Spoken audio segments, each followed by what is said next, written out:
ouvi aqui umas frases em inglês, de uma menina a dizer que estava a gravação, mas vou continuar. Que, como eu dizia, no caso de Portugal e no caso de Lisboa, essa distância entre aquilo que nós imaginamos que é a cidade e aquilo de facto que a cidade é, no meu entender, é um pouco mais dilatado por várias razões. Porque é um país centralista, porque a metropolização cresceu muito mal, com muita dificuldade,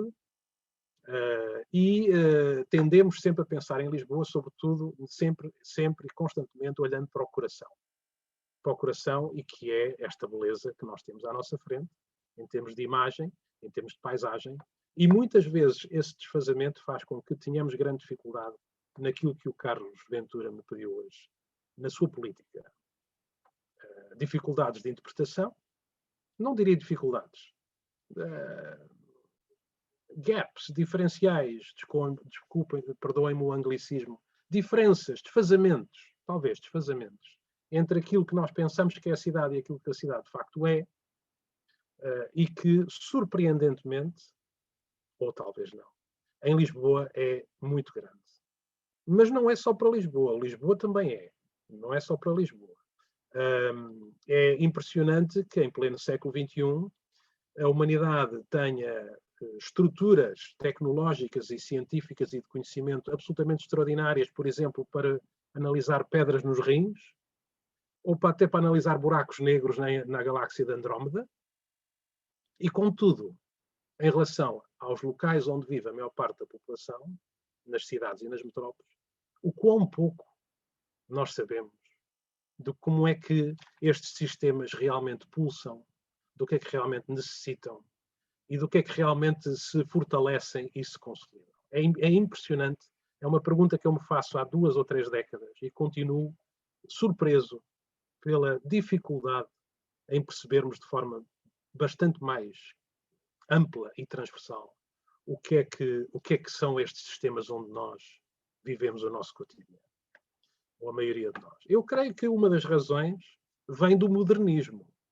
em que todos nós nos fomos, enfim, preparando, desenvolvendo, maturando em termos corporativos.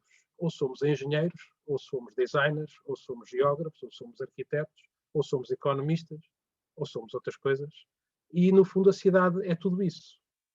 E depois há muito pouca gente, muito pouca capacidade, de facto, de entender as cidades de forma absolutamente transversal, de uma forma integrada. Até porque Lisboa é isto, mas é também isto. Aqui, nesta imagem, talvez viva mais gente do que aqui. E tendemos muitas vezes a esquecermos. Muitas vezes a esquecermos. E, portanto, governar Lisboa será, obviamente, obrigatoriamente, governar estes espaços. Às vezes perguntam-me, mas então qual é o maior desafio? É nos centros históricos ou nas periferias? Eu não sou capaz de responder a essa questão, porque é tudo o mesmo sistema, é como tratar do nosso corpo, que eu preciso mais tratar das orelhas, do ouvido ou dos rins.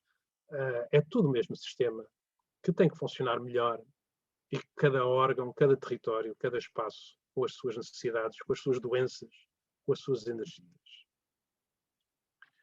Por outro lado também, entretanto, nas últimas décadas, esta problemática, a bem ou a mal, complexificou-se extraordinariamente.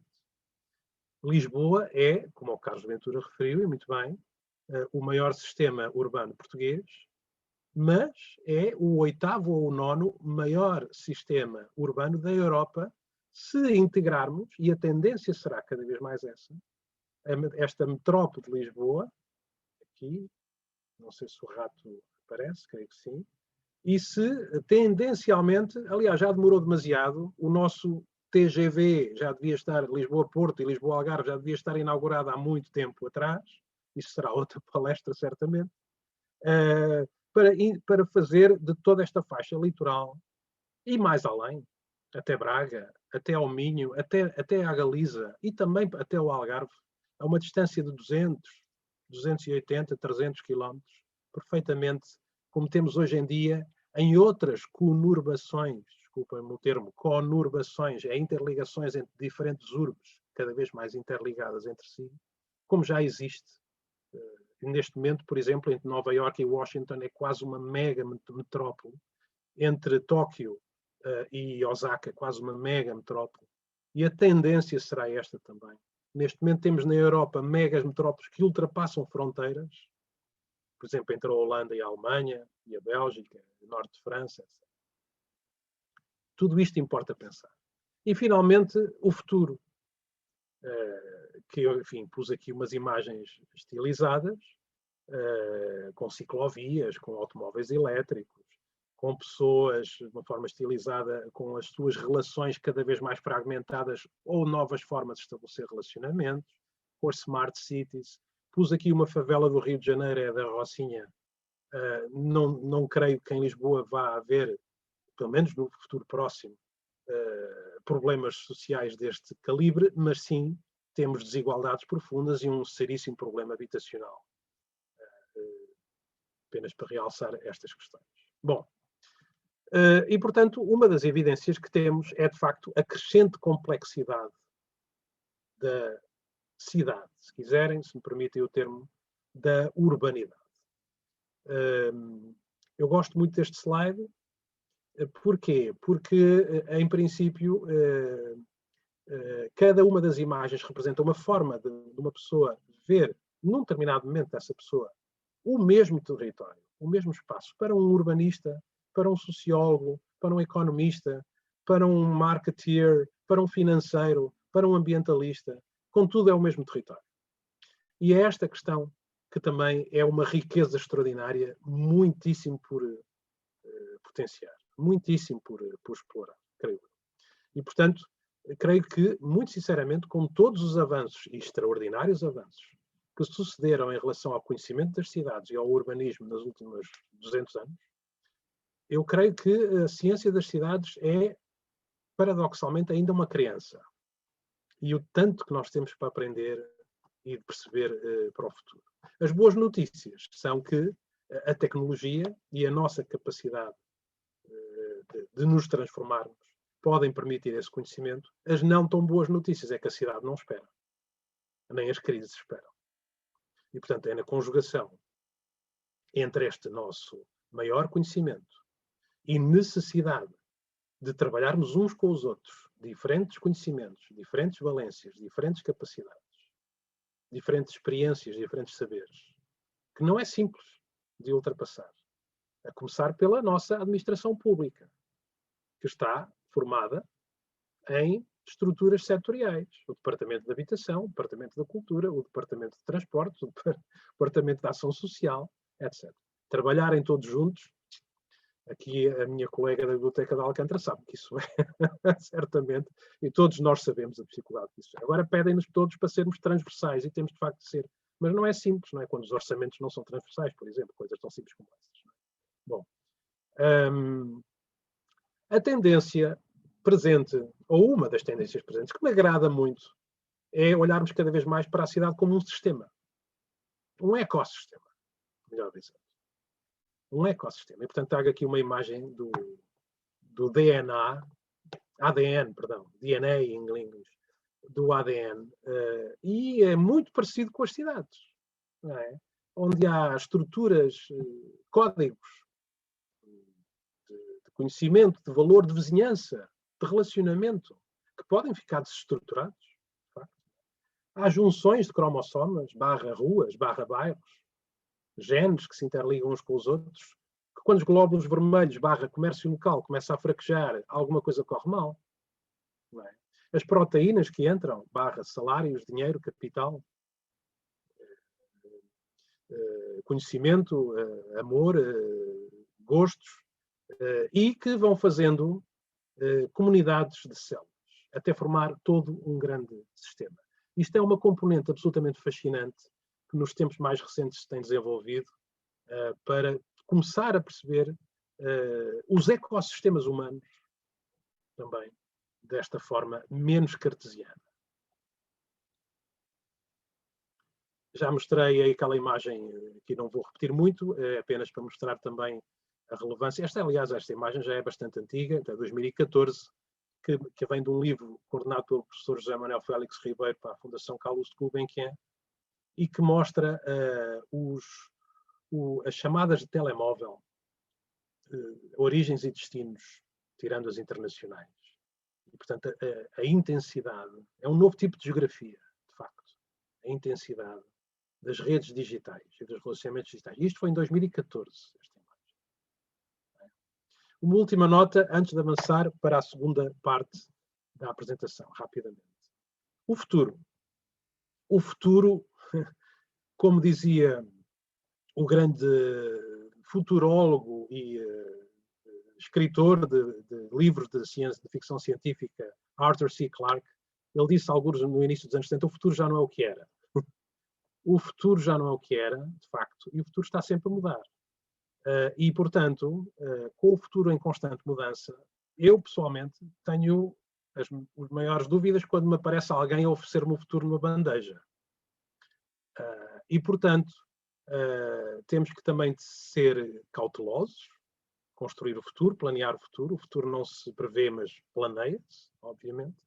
Pensarmos bem naquilo que acho que é assim destes dois livrinhos a falar disto, que me agradam bastante. Os títulos são deliciosos. O grande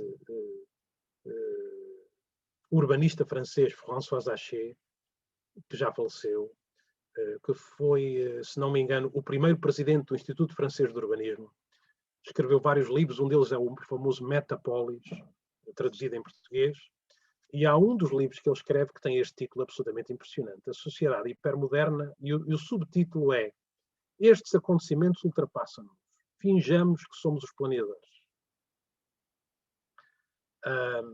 Um título bastante provocatório.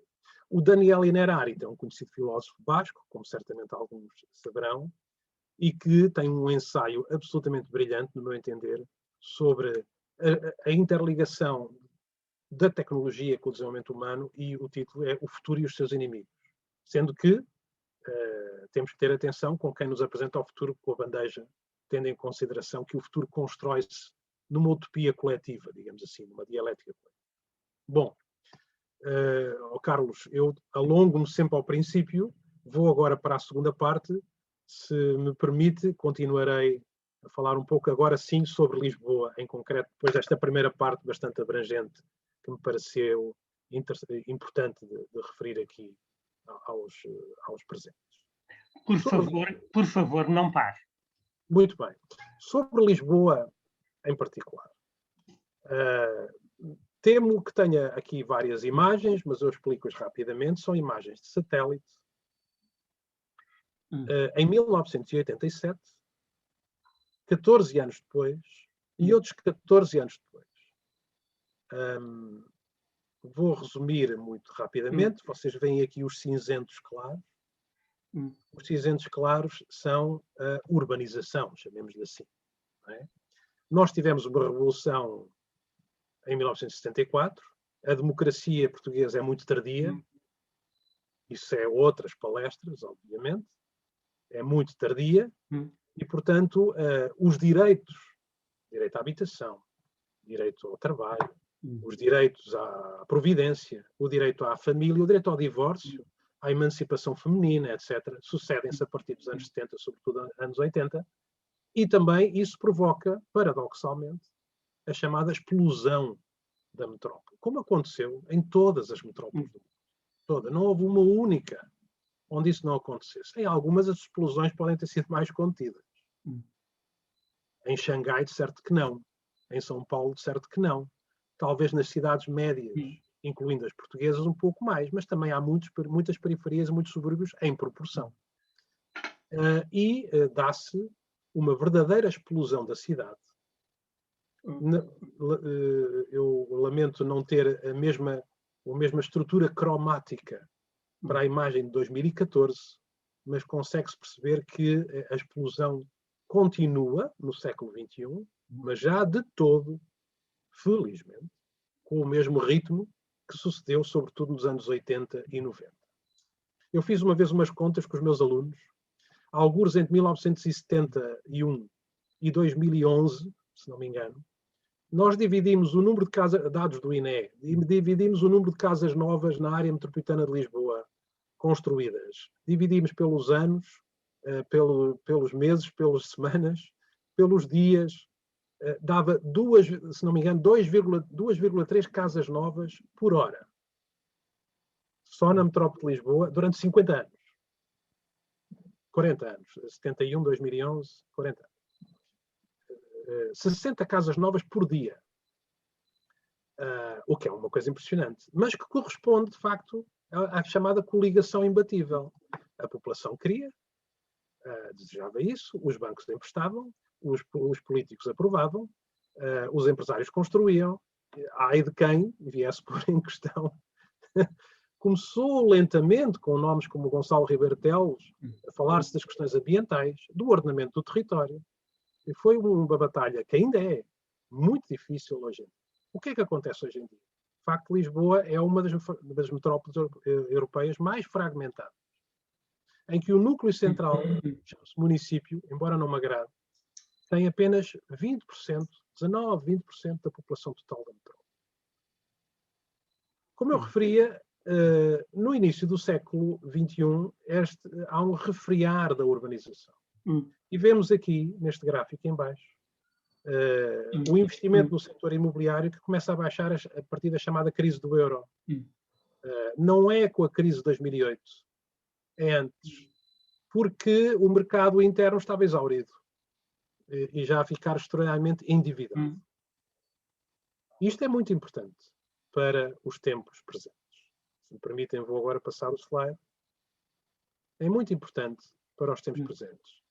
E perdoem-me esta parte da apresentação mais gráfica, mais analítica, mas creio que é muito importante perceber. Vejam aqui, eu explicarei rapidamente, vem do documento muito recente da Estratégia para a Metrópole de Lisboa 2030, em que nós temos aqui a área metropolitana de Lisboa, é este azul, digamos assim, cujo PIB per capita é um indicador de riqueza relativo, bem sei, não é o mesmo que rendimento de famílias, cujo PIB per capita estava a uma média de 120 face à média de 100 das regiões da Europa.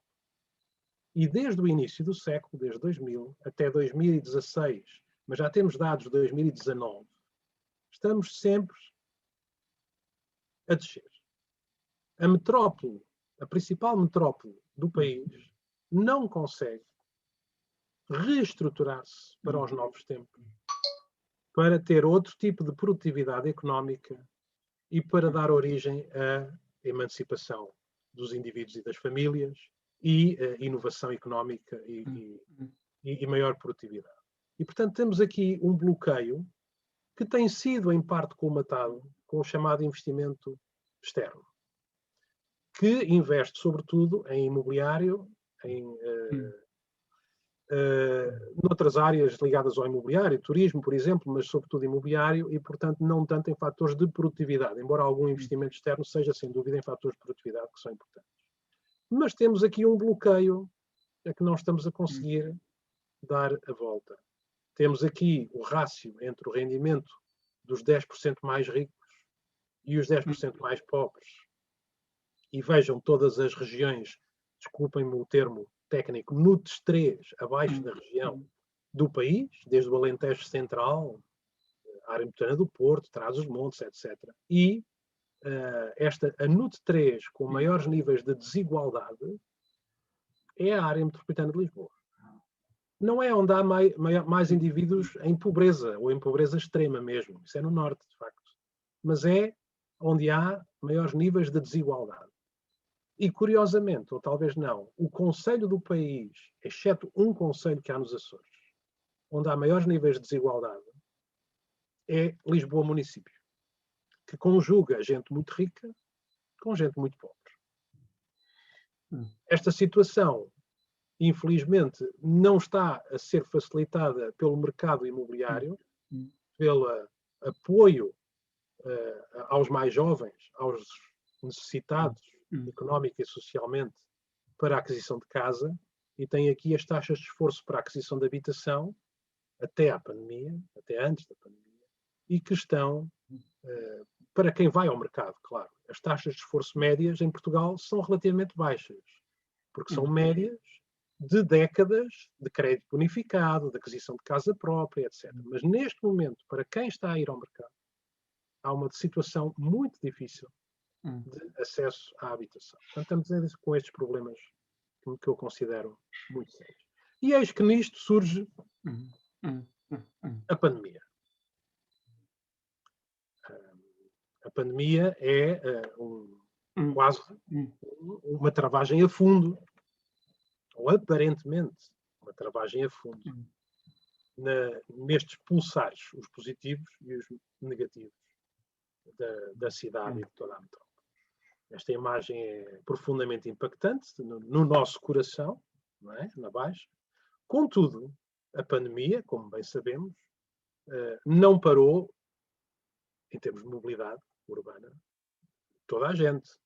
Mais ou menos na mesma altura em que esta fotografia foi tirada, no subsolo, os chamados trabalhadores essenciais, embora seja um termo que eu perceba, mas eu creio que somos todos essenciais, estavam a continuar a ir para as suas funções de trabalho, porque não tinham outra opção.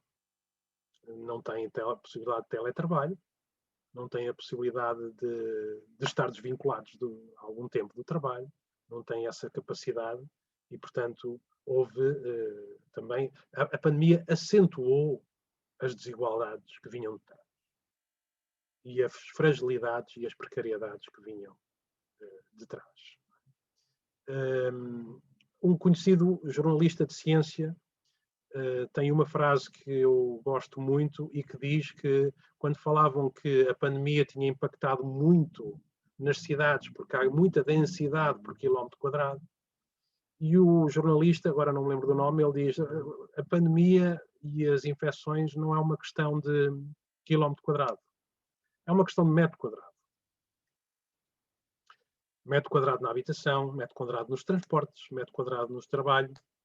E, portanto, é uma frase muito interessante, também revela muitos fatores. Bom, aqui vou passar, porque já são quase 10 para as 7, as pessoas ficaram em casa, o teletrabalho, etc. O impacto profundo que a pandemia provoca numa sociedade cuja economia ficou cada vez mais dependente dos serviços, mas também do exterior.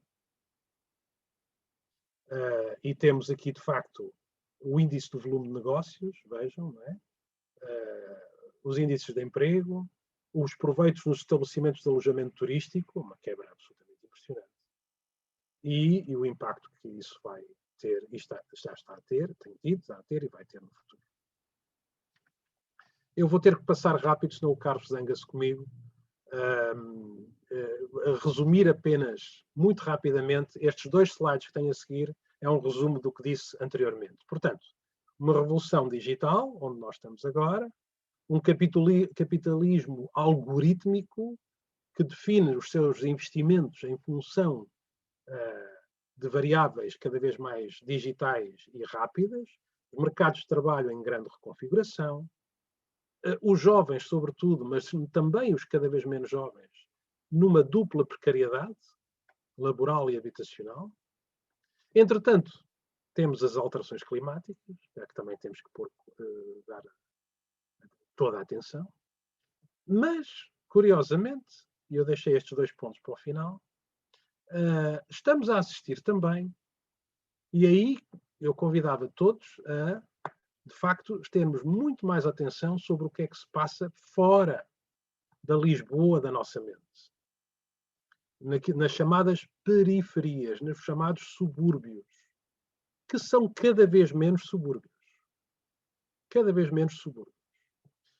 Alguns académicos, alguns pensadores, olhando para outras cidades, e agora também aqui para Lisboa, incluindo a nossa equipa, fala cada vez mais na chamada pós-suburbanidade, em que muitos territórios, um esforço tremendo de décadas, de municípios, de freguesias, dos cidadãos, das empresas, do associativismo tem feito com que as velhas periferias, muito difíceis, e que muitas continuam ainda a precisar bastante, estão a ficar com um esforçadíssimo aumento de qualidade de vida, onde ainda há muito por fazer, mas onde tem sido um esforço extraordinário. Só referir que estas 3 imagens parecem interessantes em relação a estes 50 anos da evolução da cidade. A Ponte sobre o Tejo foi inaugurada em 1966. 50 anos depois, exatamente, há a Web Summit, e, portanto, são 50 anos onde isto tudo acontece. Mais ou menos a meio, há o chamado, os que estão mais velhos recordam-se bem, ou não tão velhos, enfim, o bloqueio da ponte, em 94, que se não me engano, onde um aumento da portagem fez com que houvesse um protesto grande, um bloqueio na ponte e uma travagem absoluta, quase pandémica, mas por ação humana aqui, da metrópole, quase que bloqueou. O que é muito interessante também, estes movimentos a ritmos, esta dificuldade de entendimento da política face às questões das cidades. E em termos de, aquilo é uma palavra que eu sei que está gasta, mas as narrativas, as nossas narrativas perante estes movimentos. Para muita gente estamos com aquilo que se chamaria uma dupla perda, um passado que já não volta e um futuro que não se vislumbra. O grande ensaísta italiano Umberto Eco, também falecido, tem um livro, tem vários livros, mas um que eu gosto muito dos anos 60, chama-se Apocalípticos e Integrados. A tese dele é muito simples, é que cada vez que há uma transformação violenta, viva, disruptiva, há os apocalípticos, os dizem o mundo vai acabar amanhã, e há os integrados, eu diria quase os eufóricos, a dizer não mexe, fantástico, isto agora está giro, está hipster, está fantástico, está muito bom. Algo no meio seria importante ter, não sendo demasiado apocalíptico, não sendo demasiado integrado. Não é? Mas, de facto, estamos com incertezas na capacidade de gestão de ativos comuns e de direitos fundamentais. Porquê?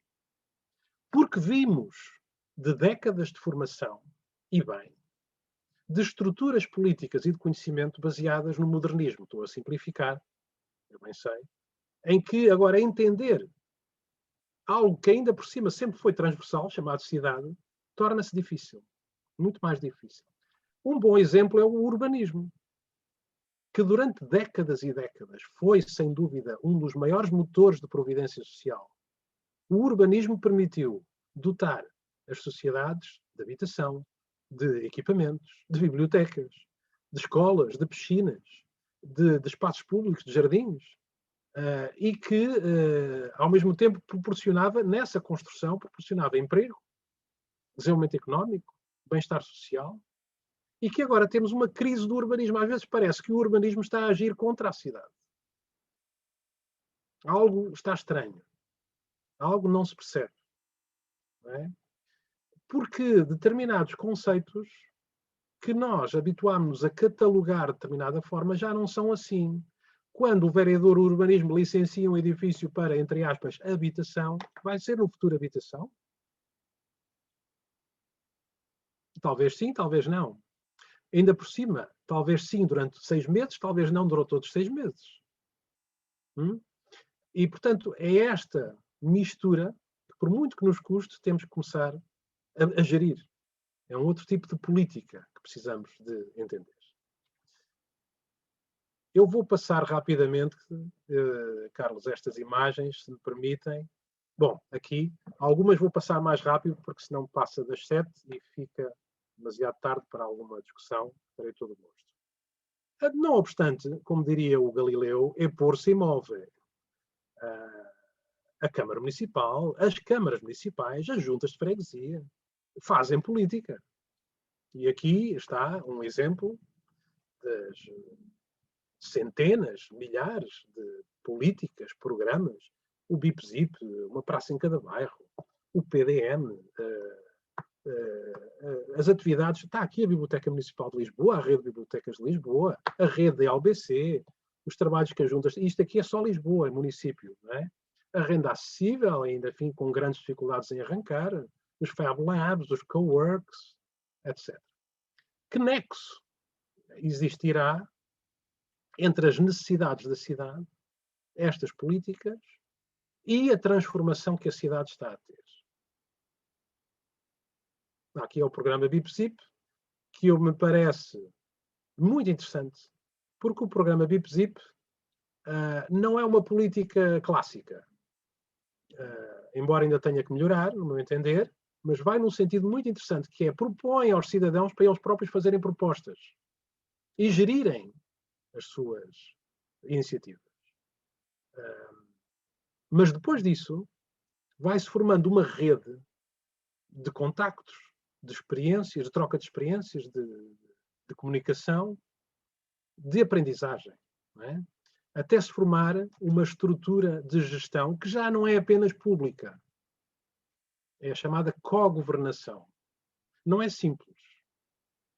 Claro que não. As coisas verdadeiramente interessantes, umas são simples, outras não, mas todas, não é? Mas aqui é uma formação por um novo tipo de política que pode ser muito estimulante em todas as áreas. Sobretudo quando a chamada política clássica está com dificuldades na sua entrega, no delivery, como dizem os ingleses. É? Outros exemplos interessantes.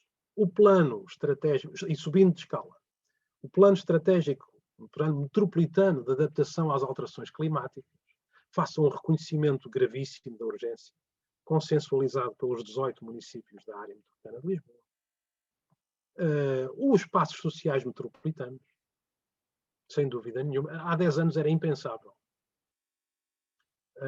A nova estratégia Lisboa 2030 foi feita em colaboração entre a área metropolitana de Lisboa e a CCDR e com a colaboração da Universidade.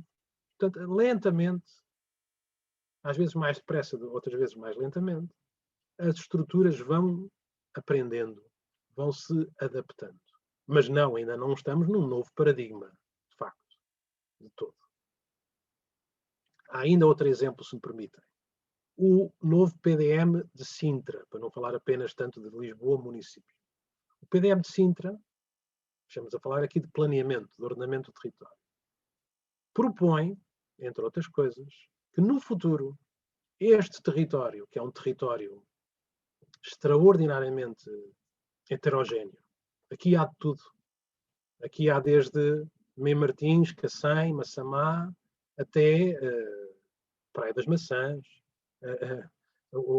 a Serra de Sintra, as zonas de colares, as zonas agrícolas, etc. Aqui há um pouco de tudo. O território de Sintra, no meu entender, eu ensino aos meus alunos, é absolutamente exemplar das experiências territoriais, do que aconteceu, do que pode acontecer no futuro. E propõe o PDM que as futuras grandes interligações, os grandes corredores, sejam os corredores ecológicos para este território. Entre outras propostas muito, muito estimulantes. Portanto, a mensagem principal aqui a passar é que vai havendo em muitos locais, muitas escalas, em muitos exemplos, experiências estimulantes de inovação, de transformação, ainda semi-interligados entre eles, e creio eu que, tal como um sistema biológico, uma das apostas mais importantes será, de facto, a interligação, os nexos que pode haver de conhecimento, de motivação, de aprendizagem entre estas diferentes experiências. A Europa ajuda, a Europa é muito mal vista em algumas áreas, noutras relativamente bem. A Europa tem sido muito interessante nas propostas ecológicas, nas propostas do território, em forçar também, no bom sentido, as Nações Unidas para os Objetivos do Desenvolvimento Sustentável. Não me vou deter muito por aqui, estou quase no final da apresentação, para não amassar demasiado as pessoas. E a Europa também propõe, e aqui é a parte do que são as câmaras municipais, e quase que terminaria, propõe que para isto é preciso formar, ao lado da estrutura hardware, em que são, chamemos-lhe assim, está em inglês, eu chamemos de municípios, regiões, que em Portugal, como sabem, ainda estão muito pouco estruturadas politicamente, e os Estados-nação, e que a Europa propõe, num documento já vários antigos, os bairros, as áreas metropolitanas, as regiões transfronteiriças, porque há cidades que extravasam até fronteiras, e já agora a própria União Europeia. Não quer dizer que estes terminem, quer dizer que a política tem que ficar cada vez mais complexa. E falta aqui um ao lado, que se chama sociedade e cidadania. E tem que estar no próximo boneco que a União Europeia fizer em relatórios deste género. É trabalhar mais em conjunto também com a sociedade. Vou passar aqui muito rapidamente para vos mostrar este é praticamente o último slide. O trabalho que eu e o professor Augusto Mateus fizemos há 10 anos atrás sobre a Câmara Municipal de Lisboa e aquilo que acabou por vir a ser a reforma administrativa era um pouco com estas reflexões. Entretanto, ao fim dos anos também têm sido mais maturadas, certamente. Permitam-me referir o seguinte, aqui a escala da área metropolitana, aqui a escala da Câmara Municipal, aqui a escala da freguesia e a sociedade civil. Temos aqui os vários tipos de competências que os órgãos da administração pública normalmente podem ter. Competências políticas e de representação, competências de suporte, chama-se isto o quê? Gestão de recursos humanos, gestão orçamental, gestão financeira, administrativa, etc. E as competências operacionais de front office, vou começar por estas em baixo. O que é que são competências de front office? Olhem, é estar numa biblioteca a atender os utentes da biblioteca, atendimento ao cidadão, é a limpeza dos resíduos sólidos durante o dia, não durante a noite, que isso é em rede, já explicarei porquê. É a limpeza dos jardins, manutenções diárias, cotidianas, etc. Depois há as competências de gestão integrada. A limpeza do lixo, dos resíduos sólidos, é um bom exemplo, em que o tratamento dos resíduos sólidos hoje em dia é tão sofisticado que são necessárias, às vezes, estruturas de fábricas e intermunicipais. E as redes, frotas inteiras para gerir. E, portanto, nós estruturamos, desculpem agora complexificar, mas quase que fez, aquilo que seria o ideal, na altura, de divisão das competências entre aquilo que devia ser a área metropolitana, as câmaras municipais, as freguesias e a sociedade civil. Sendo que a sociedade civil participaria, para além de projetos, de ideias, etc., em conselhos consultivos, em parcerias, como os projetos BIP-ZIP e outros, na área municipal, na área do bairro, etc. Mas isto seria o ideal. Nós, entretanto, colocámos por cima o que não existia. E é bastante. É bastante. Um pouco menos na escala municipal. Porque Portugal é um país municipalista, era na época, na Idade Média, deixou de ser um pouco no absolutismo, no modernismo, tornou a ser um pouco desde 1976. Lentamente. Mas, de facto, temos aqui estes cinzentos com as grandes falhas em termos das competências, das representações, das estruturas autárquicas, incluindo na escala metropolitana. O que é que a reforma administrativa de Lisboa conseguiu criar? Conseguiu criar estes pequenos verdes, que aqui estão, dotar as juntas de freguesia mais competências, mais recursos, abrindo, portanto, estes espaços. É como Roma e Pavia, não se fazem num dia. E, portanto, como sabe aqui a colega da Junta de Freguesia de Alcântara, é uma maturação, não é? Como todos os sistemas têm uma parte de infância, uma parte da adolescência, até chegar à idade adulta, vai-se maturando, umas diferentes das outras, mas é um processo que é necessário fazer. A outra mensagem principal é que, de facto, ainda há muitíssimo por fazer nesta componente mais da administração pública, nomeadamente na área metropolitana, na escala metropolitana. E na intervenção da sociedade civil. Sem dúvida nenhuma. E não me queria para já alongar mais. Tinha aqui mais umas ideias, mas creio que as deixaria, era a parte final para o debate, porque já são 7h05. Certamente alonguei-me mais, é um defeito que eu costumo ter, as minhas desculpas. Carlos, muito obrigado pelo convite mais uma vez, estou à vossa disposição. Muito obrigado. exposição fascinante para todos, não tenho dúvidas. Para mim, talvez até mais, porque eu nasci mesmo ao lado da Praça da Figueira. Fiz a minha escola primária numa escola primária que já não existe, obviamente, escola pública, que era na Praça da Figueira. E todas as minhas memórias eram dali. Não é? Os meus bisavós, pais, de um lado e do outro, do meu avô, viviam na Rua dos Fanqueiros. E depois nasceu o meu avô, que nasceu na mesma casa onde nasceu o meu pai e onde eu nasci. Portanto, o primeiro prédio da Rua da Madalena. E eu cresci com as histórias do meu avô e da minha avó, enfim. Ele com 18 anos a ter participado no 5 de outubro de 1910, e todas as histórias eram daquilo. Aquilo era um bairro. E eu lembro-me miúdo de, ao domingo, ver as pessoas a descerem de roupão e de chinelos para irem à leitaria comprar leite, e, enfim, e pão e por aí fora. Portanto, aquilo era um bairro. E depois, os meus pais, eu já não vivia ali, evidentemente, apesar de continuar a viver em Lisboa, mas não no miolo da cidade. Os meus pais, quando ia aos domingos ter com os meus pais, já com os meus filhos, portanto, aqui há uns 20 anos, ia baixa vazia.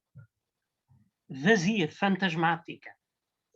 Bom, evidentemente que não podia continuar vazia para sempre e foi ocupada já sem habitantes. Portanto, houve algo que correu muito mal aqui. Há talvez um mês, nem tanto, passou uma reportagem, não me lembro em que canal, mas acerca da Rua dos Remédios. Portanto, ali a Alfama, a Rua dos Remédios começa ou acaba, ou começa ou acaba, enfim, não interessa, no largo onde está o Museu do Fado. E, portanto, a reportagem é acerca da última loja que fechou agora na Rua dos Remédios. A dos Remédios já não tem nenhum comércio local, digamos assim, era uma sapataria. Que além de ser uma loja comercial, um sítio comercial, era também um ponto de encontro da população. E, de facto, Lisboa, sem lisboetas, chamemos-lhe assim, apesar de sempre se disse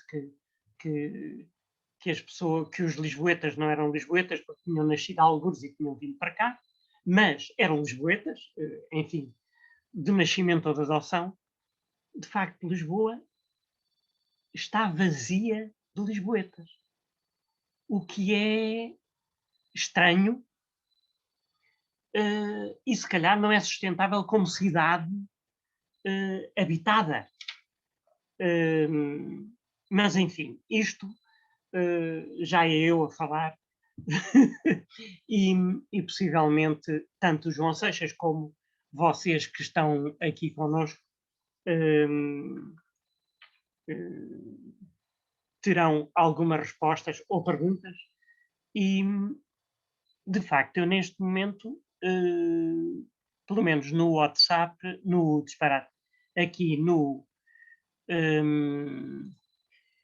bate-papo não estou a ver perguntas. Se alguém quiser fazê-las de viva voz, é bem-vindo. Ou se o João Seixas quiser continuar a discorrer, é mais que bem-vindo também, porque de facto foi uma exposição fascinante. Carlos, estou à disposição dos presentes para algumas questões, debate, com todo o gosto.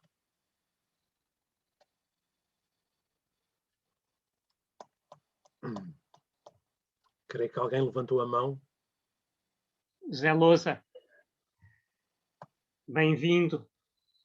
Diz, tu também nasceste em Lisboa. Não nasceste, não sei se nasceste em Lisboa, mas quando eu te conheci vivias em... Enfim, tu viveste em Lisboa, pelo menos. Não, já tenho som. Sim. Não tinha som, Carlos. Okay. Então vá. Estás a ouvir? Estou, estamos todos. Pronto. Aliás, tu pegaste por uma das pontas que eu queria pegar. De facto, na minha vida, eu já assisti a este colapso de várias cidades. Assisti ao esvaziamento da cidade dos seus habitantes tradicionais, que era isso que fazia era isso que tornava interessante uma cidade. Assisti ao colapso de Paris, já numa fase adiantada. Assisti ao colapso de Lagos e ao de Lisboa, que enfim, que se está a processar há vários anos. Isto, de facto, é um drama. É um drama ver morrer as cidades. Mas, tal como tu dizias, tu narravas um pouco a história da tua família, e eu também, nos anos em que vivia em Lisboa, as pessoas deslocavam-se em Lisboa, as pessoas iam para o trabalho a pé, as pessoas, depois de jantarem, iam beber a bica ao Rossio. Depois, nos anos 60, os cafés do Rossio começaram a desaparecer. Tudo isso fazia a cidade. Além da pequena vidinha de bairro e tudo isso. Isso hoje em dia não aparece. E o facto da população ir para os subúrbios, sobretudo a população mais pobre, é normalmente a população mais pobre que vai embora, não é? A mais rica fica. Isto aqui este é um outro aspecto que eu não vou pegar para já. Portanto, a cidade a esvaziar-se, a cidade morre, a cidade está a morrer. O meu filho, que vive há umas dezenas de anos num velho bairro de Lisboa, que é o bairro da Bica, ele diz que nos últimos anos a Bica 50% da população desapareceu. E não foi porque morreu. Não foi porque morreu. Foi expulsa pela nova vivência disto que a gente chama uma cidade. E isto é um nome. O cancro tem um nome. É o turismo e a ganância de fazer dinheiro com os edifícios da cidade, que deveriam ser para a população e não para serem todos transformados em hotéis. Isto para não... eu vou direito à chaga. Este é o problema. Isto aconteceu noutros sítios e está a acontecer em Lisboa. Este é um aspecto central. Quer dizer, é que não tem havido uma reflexão no nosso país nem noutros o que é isto do turismo. E tem que haver uma reflexão sobre isto.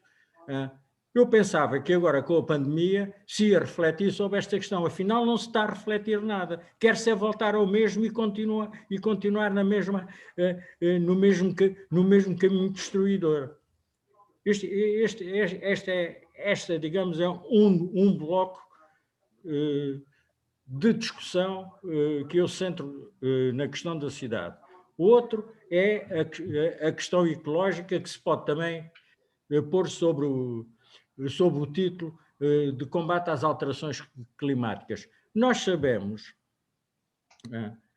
recentemente li vários estudos sobre isso, e nós, para combater as alterações climáticas, só temos dois caminhos, que eu conheça.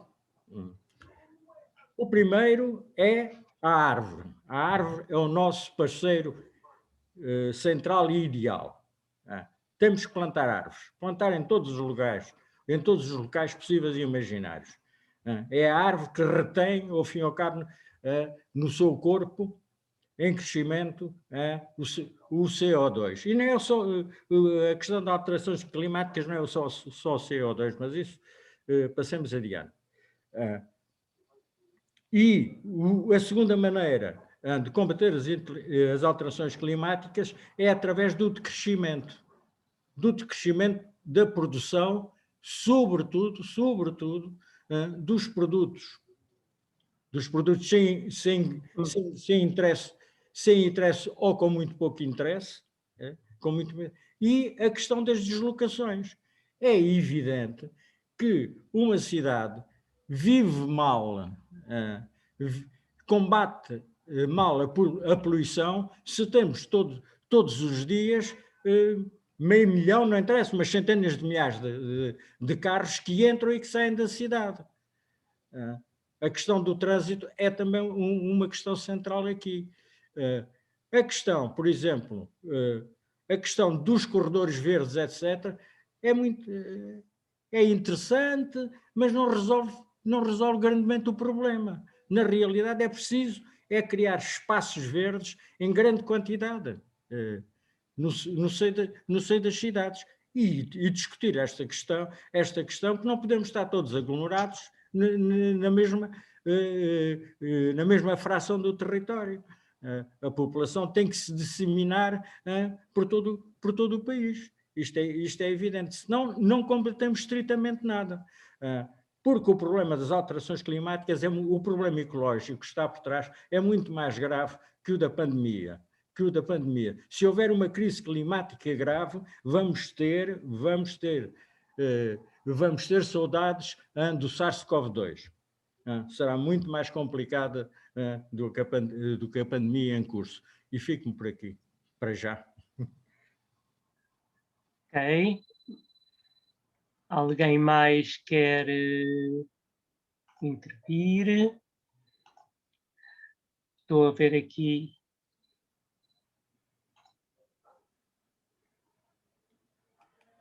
O António Sousa também nasceste em Lisboa, António. A Ana Ferreira também nasceu em Lisboa. A Amélia não nasceu em Lisboa, mas veio para cá muito jovem, ao liceu.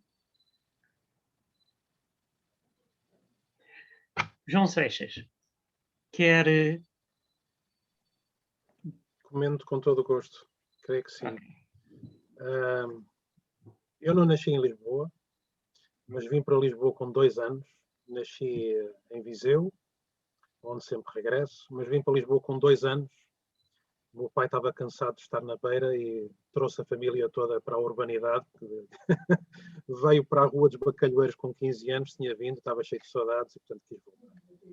Okay. E, portanto, no fundo, isto para dizer o quê? Porque acho que é evidente que é importante nascer nos sítios, claro que sim, mas eu creio que, como dizer, aqueles que estão aqui há relativamente pouco tempo, teremos todo o gosto em que sejam lisboetas, creio eu. Isso é a minha primeira questão. Não tem nada a ver, obviamente, com as desigualdades de tratamento, incluindo fiscal, que alguns têm, o que é, no meu entender, já escrevi sobre isso nos jornais, uma grande injustiça. Questões éticas importantes, quero dizer. Mas para dizer então o quê? Que, de facto, aqui as reflexões que foram colocadas vão muito no sentido daquilo que a população sente, que é uma certa orfandade, ou muita orfandade por parte da política em relação às mudanças que são naturais na história de todas as gerações. Nas últimas, nas mais recentes, as mudanças têm sido muito intensas, muito intensas. Eu confesso-vos que eu muitas vezes tenho um esforço enorme. Lisboa e as cidades é a minha área de estudo, de trabalho.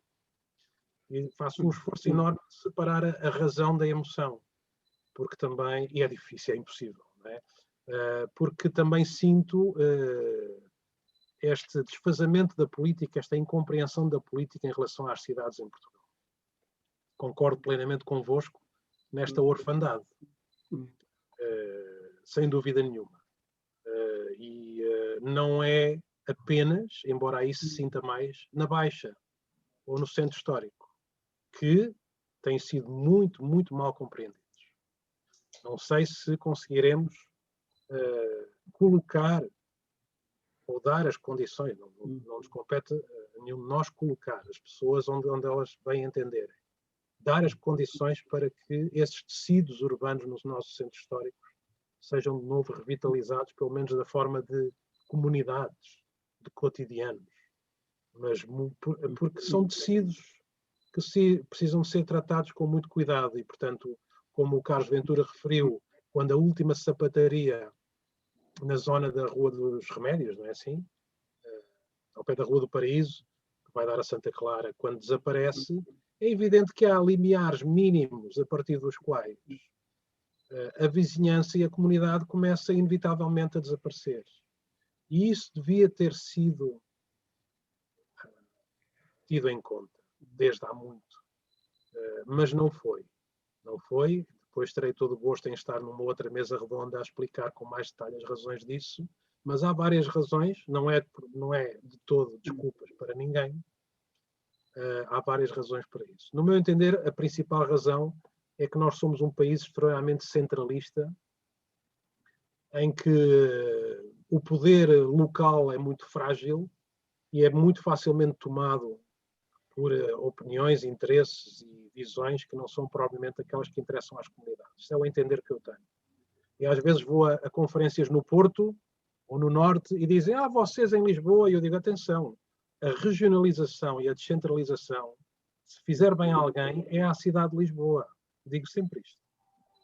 É porque se um dia no nosso país tivermos, de facto, com maiores capacidades para gerir melhor os territórios a nível mais local, é nestes territórios onde podemos ter maior capacidade de ser melhor geridos. Eu vivi em Barcelona, vivi em Londres, mas em Barcelona senti mais isso, porque são comunidades latinas do sul da Europa e que têm uma aprendizagem profunda de política urbana de proximidade, com erros, claro que sim, mas que é muito diferente da experiência daqui nossa, infelizmente.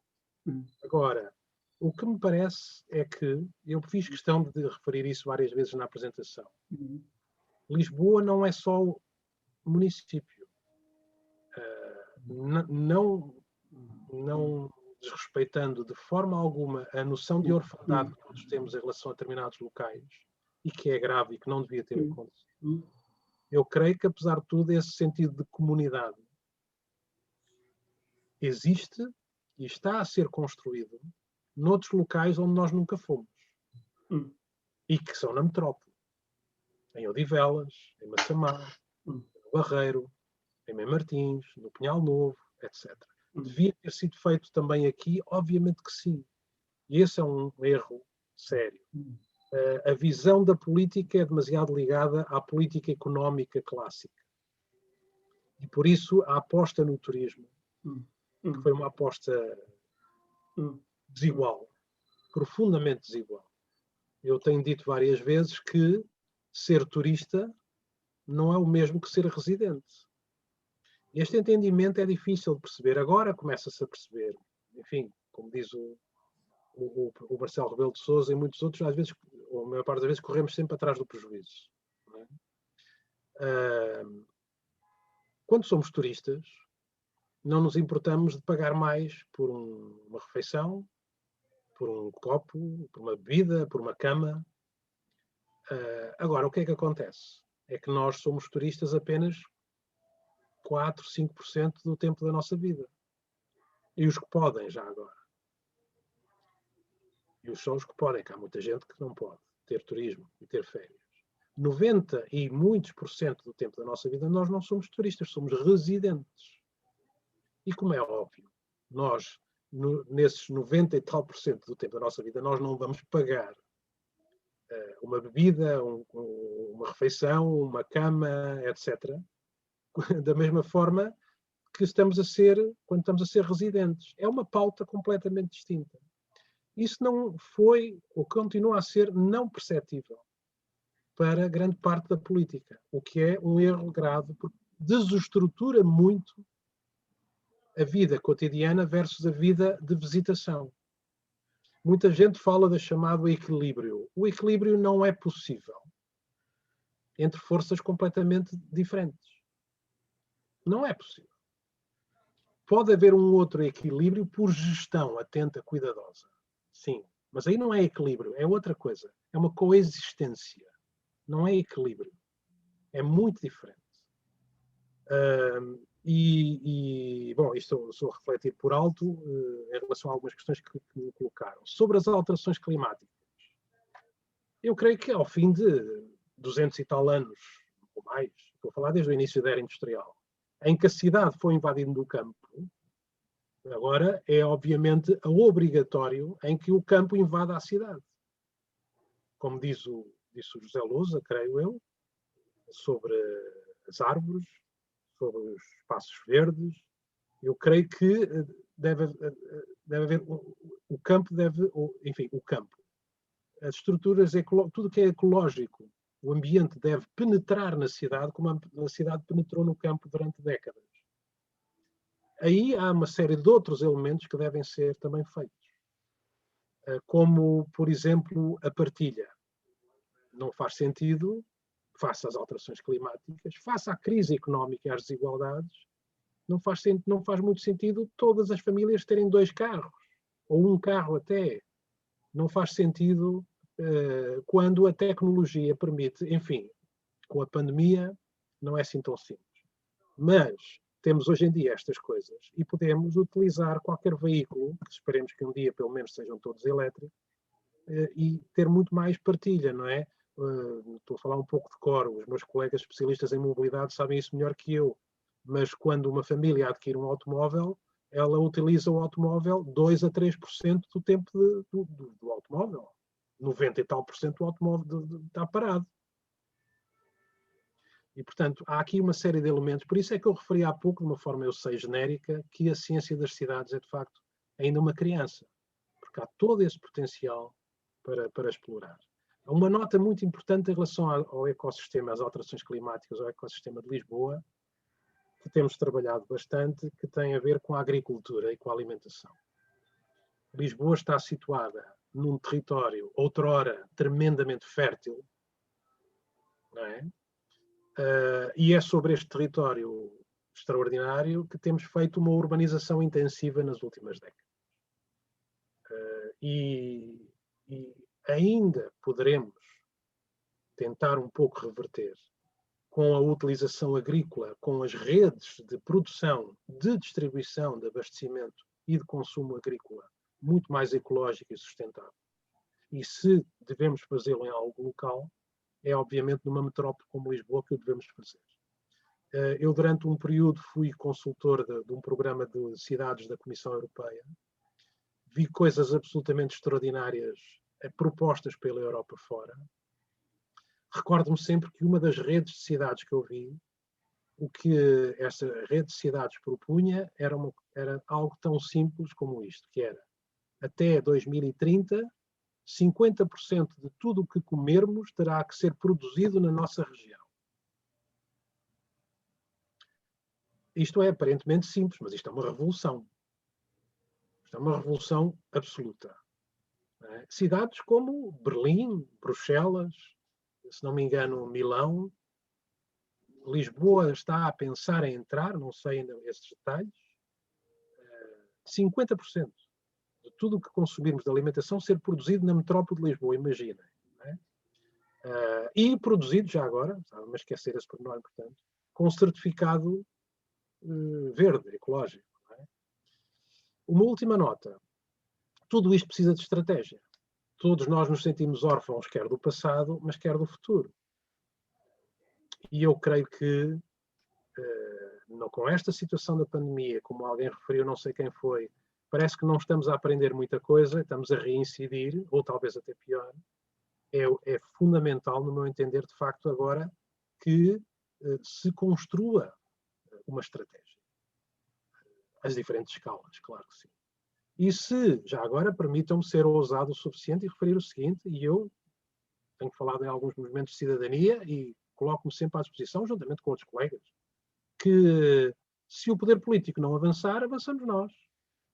Há 15 anos atrás, em Nova Iorque, a rede de, como lhe chamar em português, a rede de associações de bairro de Nova Iorque, cansada de esperar por uma nova estratégia para Nova Iorque, o que é que eles fizeram? Construíram a estratégia. Com académicos, com especialistas, com professores, com a cidadania, fizeram fóruns, etc. E num dia, com os jornalistas todos atrás deles, subiram a escadaria da Câmara Municipal e entregaram a estratégia ao Mayor. E, portanto, é um desafio que eu faço, incluindo a mim próprio, para a sociedade, porque de facto é fundamental termos uma visão de futuro.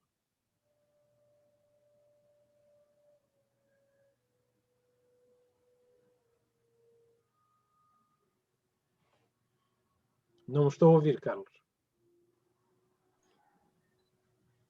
Continua. Mais intervenções? Não há, se não há ninguém, eu posso continuar. Só tinha começado. Ce n'est qu'un début.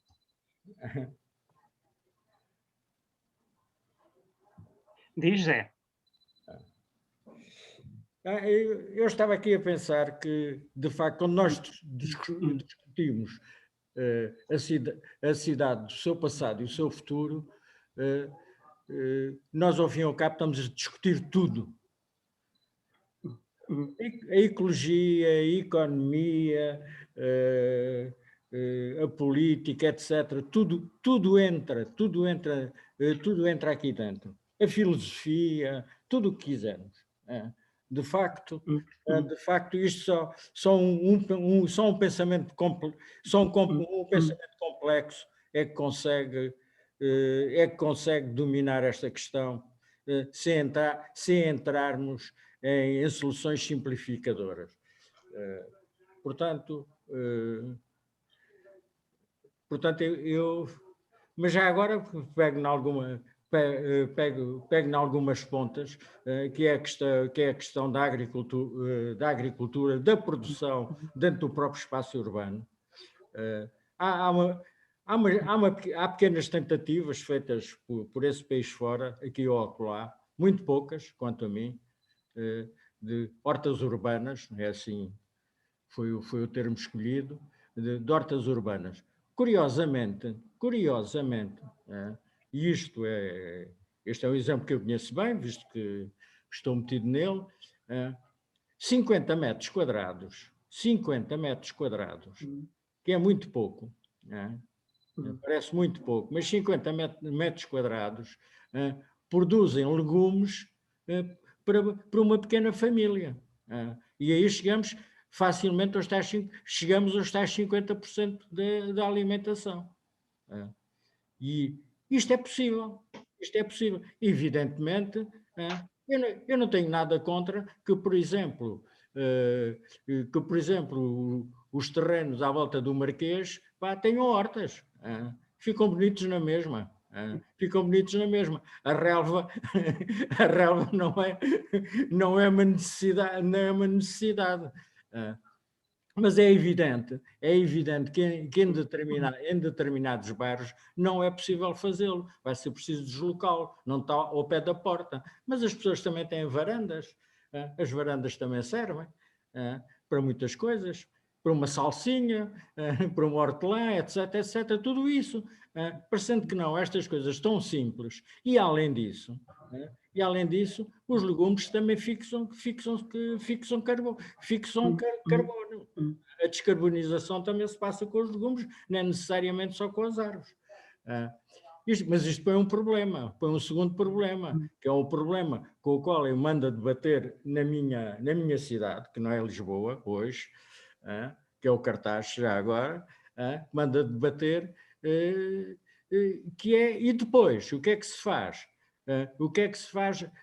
Àquilo que as pessoas chamam lixo, e que não é lixo, é algo de essencial, que são os restos, que são as cascas das batatas, o resto dos legumes, etc. Isso isso tem que voltar à terra. Não pode ir para uma lixeira qualquer. O problema do lixo nas cidades, então, no caso de Lisboa é mais complexo, é evidente, mas nas pequenas cidades o grande problema é o chamado excesso, os excessos orgânicos. O que é que se faz disso? E os excessos orgânicos, que são bastante interessantes para, ao fim e ao cabo, refazer não só a atividade, como também a riqueza dos solos que nós utilizamos. Ao fim e ao cabo, esses restos não são utilizados. E esse é o grande problema. O problema da compostagem. A compostagem também pode ser feita nas hortas urbanas, bem entendido. Elas também necessitam. Mas isto há aqui toda uma série de problemas que aparentemente não são pensados, ou têm sido pensados aqui e acolá, mas estes problemas não estão integrados na complexidade urbana, ao fim e ao cabo. Isto é um detalhe, ao fim e ao cabo, é um pequeno detalhe. E como isto, tantos outros, temos que pensar, temos que refletir, temos que refazer, de facto, a cidade. Senão não sei onde é que vamos parar, de facto. O futuro não será muito risonho. Permita-me referir o seguinte.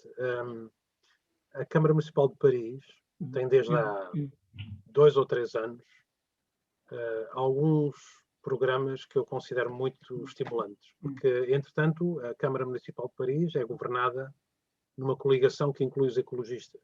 Sim. Um dos programas que eu estou a dar muita atenção é a regeneração ecológica, estou a chamar assim, não é bem assim, dos logradouros. Uma cidade está cheia de logradouros, não é? E uma cidade como Lisboa também, obviamente. A maior parte dos nossos logradouros ficaram, muitos deles, impermeabilizados durante décadas e décadas, onde fizemos dos logradouros parques de estacionamento, oficinas, fábricas, etc., como sabemos, não é? E agora muitos deles estão sem uso, vazios, abandonados, etc. E já agora, com os efeitos da pandemia, eu creio que há uma parte da população, não muita, mas há uma parte que vai ficar em teletrabalho e, portanto, isto vai libertar centenas de milhares de metros quadrados nas cidades. Mas não estou a falar de logradouros, mas também tem a ver com isso. Voltando ao caso de Paris. E há um programa em Paris que propõe aos condomínios dos edifícios para se juntarem em conjuntos de condomínios, em mega condomínios de quarteirões inteiros, porque o logrador está no meio dos quarteirões. Ok? A Câmara Municipal de Paris dá formação técnica, assessoria jurídica, etc. Os logradores juntam-se todos, os condomínios, para que nos logradouros sejam feitos projetos de regeneração ecológica e agrícola. Com algumas condições. É variável. Por exemplo, alguns deles têm que estar abertos ao público, entre as 8 da manhã e as 8 da noite. Eu visitei alguns. Confesso que fiquei emocionado. Impressionante por ver jardins maravilhosos com produção agrícola no centro de Paris. Não é?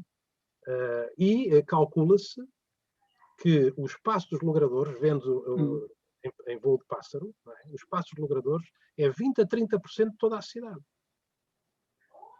O que é impressionante. Se fosse usado na sua totalidade.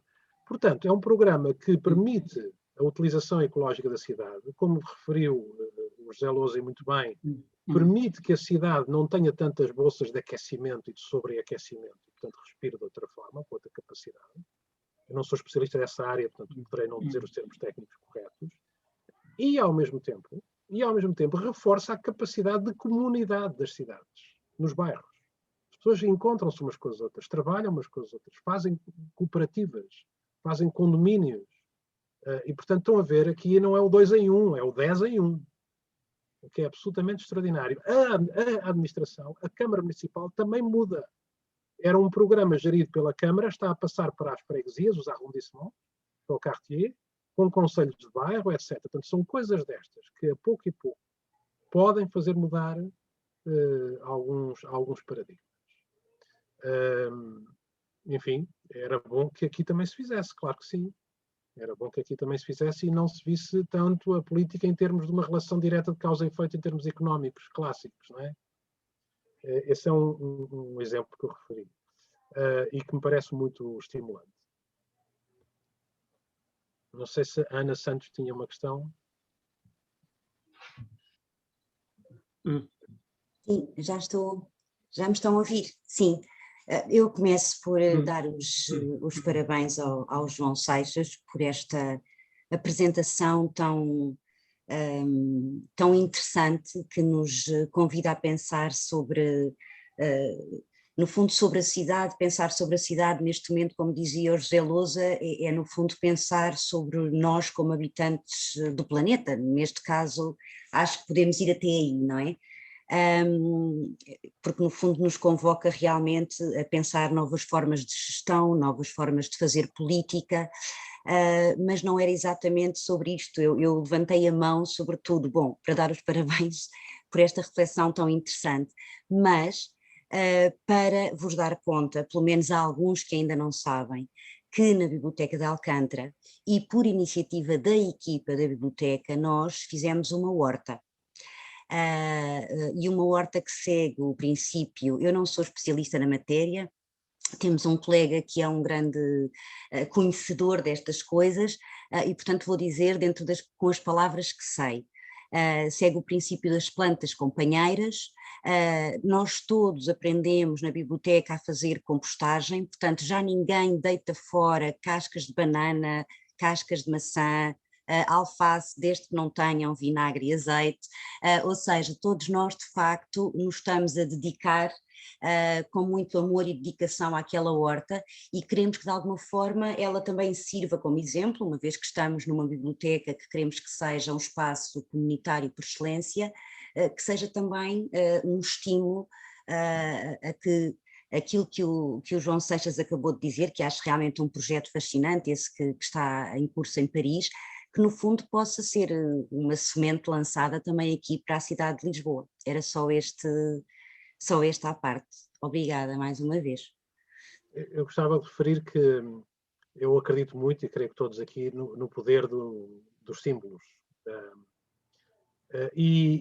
Não sei quem é que falou dos terrenos do Marquês, à volta Fui eu. da rotunda do Marquês. Eu há muito tempo que faz-me de facto muita confusão aquele atrás do Marquês, a zona mais central quase da cidade, a rótula do nosso corpo, a rótula central, a ver atrás, e com todo o respeito, claro que ninguém está a mexer porque o desenho foi do Keil do Amaral, não é? Com aqueles buchozinhos que ali estão, não é? Enfim, eu sei que é uma provocação bastante ousada, porque não finalmente colocarmos ali um exemplo de utilização paisagística e agrícola para o futuro, ali mesmo no Marquês. De facto, ali mesmo no Marquês. Eu recordo que a Câmara Municipal, quer dizer, quem me conhece sabe que eu posso falar à vontade da Câmara porque digo bem e digo mal quando é preciso. A Câmara Municipal já produz, ao pé dos Olivais, a beira-bordo, um vinho da Câmara Municipal. No outro dia puseram umas ovelhas, né? Depois isso até foi objeto de debate político, porque quanto é que custavam as ovelhas, etc. Enfim, não vamos entrar por aí, embora também fiz a minha análise. Mas atrás do Marquês, dar um exemplo de uma utilização dos terrenos para o futuro, seria um exemplo extraordinário. Haja ousadia para o fazer. Dá-me licença. Eu recordei-me agora de um exemplo relativamente recente, que é o caso da Havana. O caso da Havana. Isto leva-nos a outra reflexão. É que é trágico que seja a necessidade urgente de resolver as coisas e vital, que nos obrigue a mudar de paradigma e a tomar as medidas que se deveriam ter tomado desde o início, não é? Depois da queda do muro, é evidentemente que que Cuba ficou com imensos problemas. E a população precisava de se alimentar. E em Havana surgiram milhares de hortas. E quem deu o exemplo a partir de determinada altura, embora o processo já fosse adiantado, foi o próprio Ministério da Agricultura que acabou com os jardins do Ministério e fez hortas nos jardins. E o curioso, eu não fui a Cuba porque eu não sou turista, como já se devia ter percebido.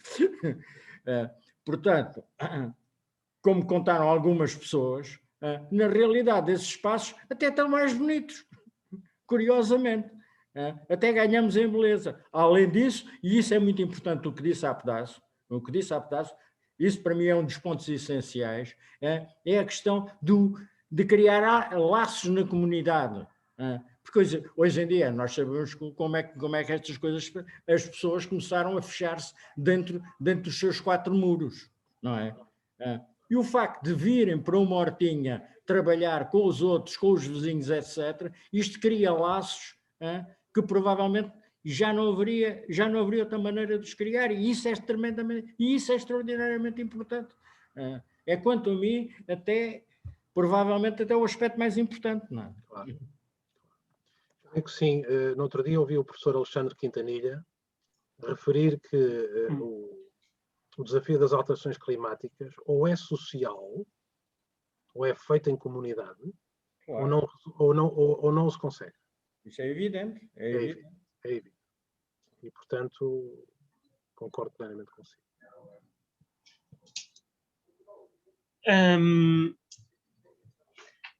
Vou também dizer alguma coisa. É verdade que existem muitos logradouros,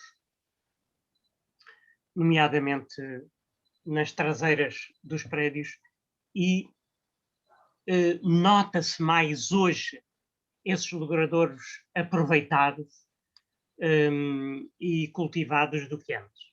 Ainda há muitos, enfim, com cimento, ou pura e simplesmente sem utilidade nenhuma, mas há hoje mais logradouros cultivados do que antes. Eu penso que é uma tendência que se nota. Agora, se esperamos pela iniciativa nossa,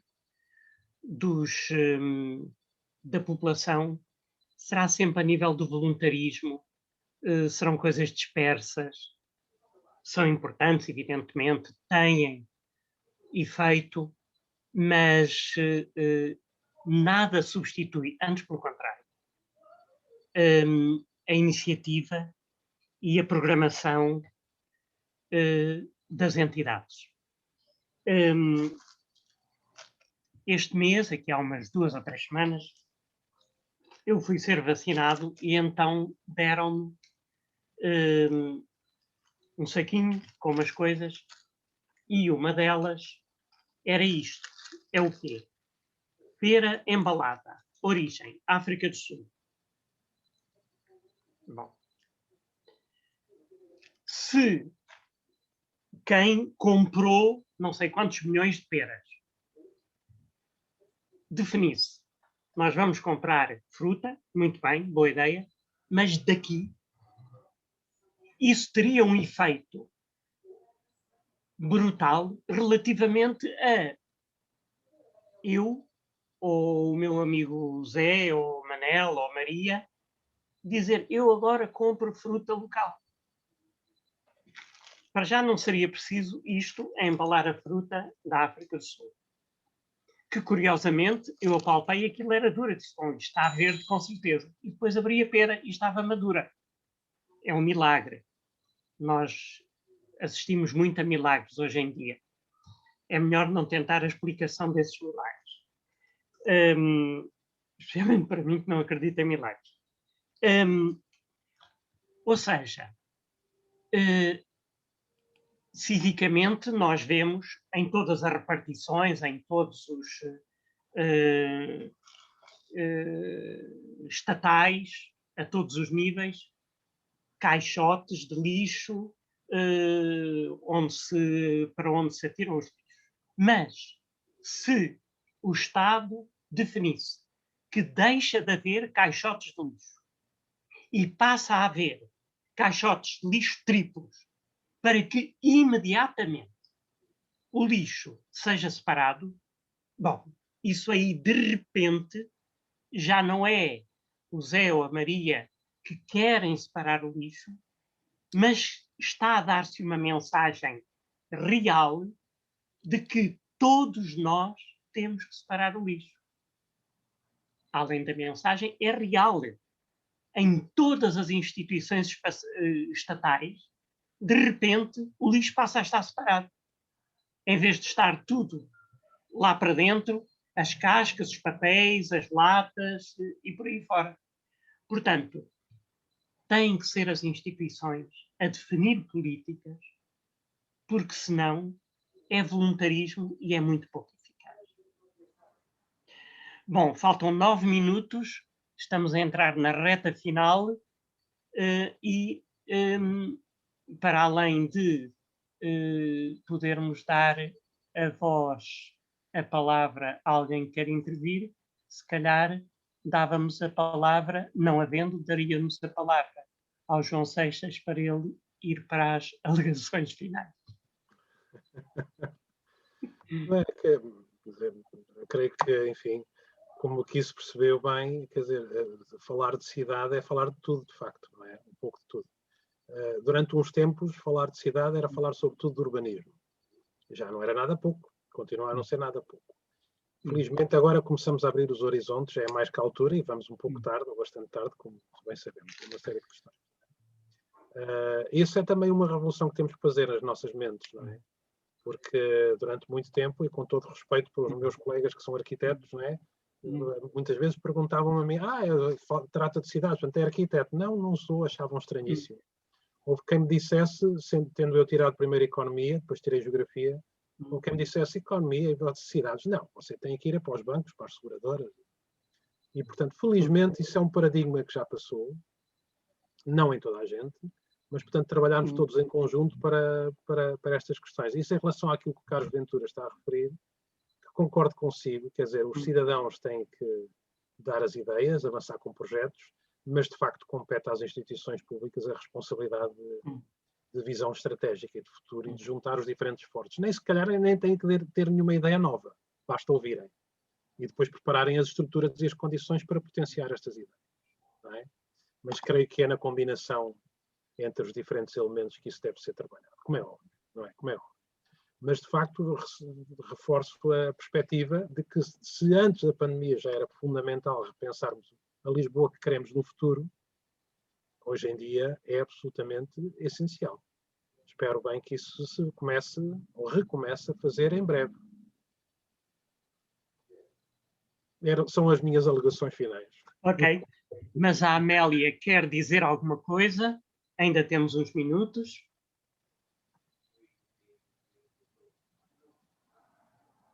Estamos a ouvir-te, Amélia, ou por outra, queremos ouvir-te. Ela não tem o som aberto. Tens que abrir o som. Já tem o som aberto ou não? Sim. Diz.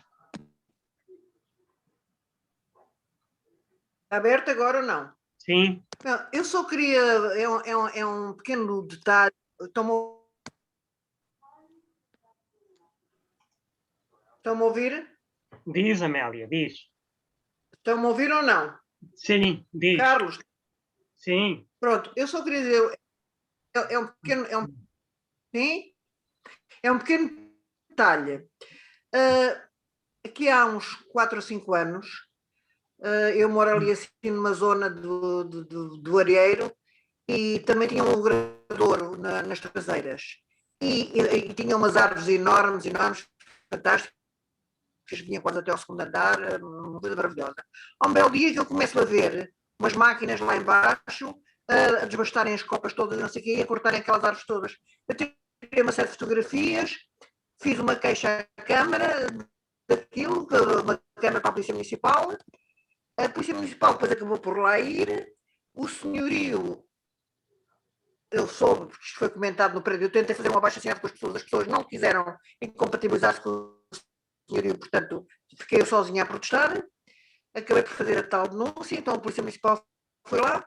Depois o senhorio veio dizer que tive que ir olear as mãos da Polícia Municipal para poder continuar a fazer as obras. Depois aquilo deu uma certa... Eles acabaram por parar. Depois, pouco tempo depois, começaram, portanto, tiraram árvores centenárias dali, construíram uma série de anexos de estúdios no antigo Logradouro, e depois eu vim a saber mais tarde, através de uma familiar, que é jurista, na Câmara, e que me disse, eles pagam as multas, depois das coisas estarem feitas, eles pagam as multas, não são assim tanto como isso, e isso acontece em muitos sítios. Portanto, a minha pergunta é, será que os poderes públicos e políticos têm essa sensibilidade? Isto aconteceu há 5 anos na cidade de Lisboa, na zona central. Portanto, é a minha pergunta e o meu comentário. Obrigada.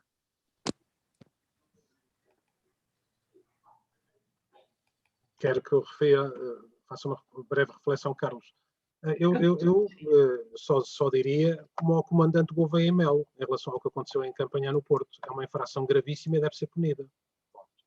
E, portanto, não, sem estar meias tintas. E se a estrutura administrativa não tem a capacidade para o fazer, devem-se criar as condições, o regulamento de Arvoredo, nomeadamente, e a obrigatoriedade de defender as árvores como seres vivos fundamentais num ecossistema, sobretudo no urbano até, quase mais do que no rural, para que isso aconteça, como é óbvio.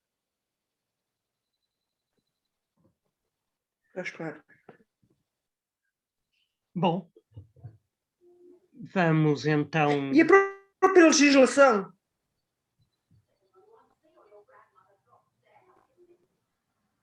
Desculpa, Amélia?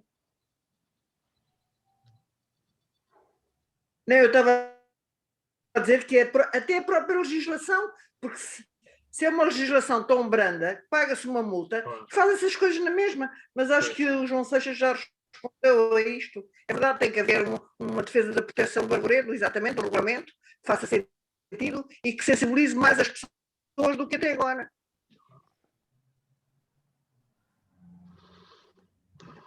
Muito bem.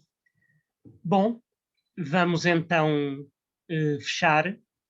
Agradeço a João Seixas esta fantástica apresentação e este debate.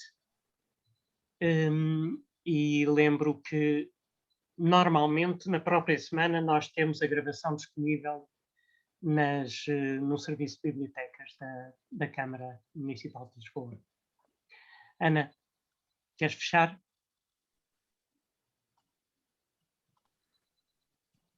Tens de ligar.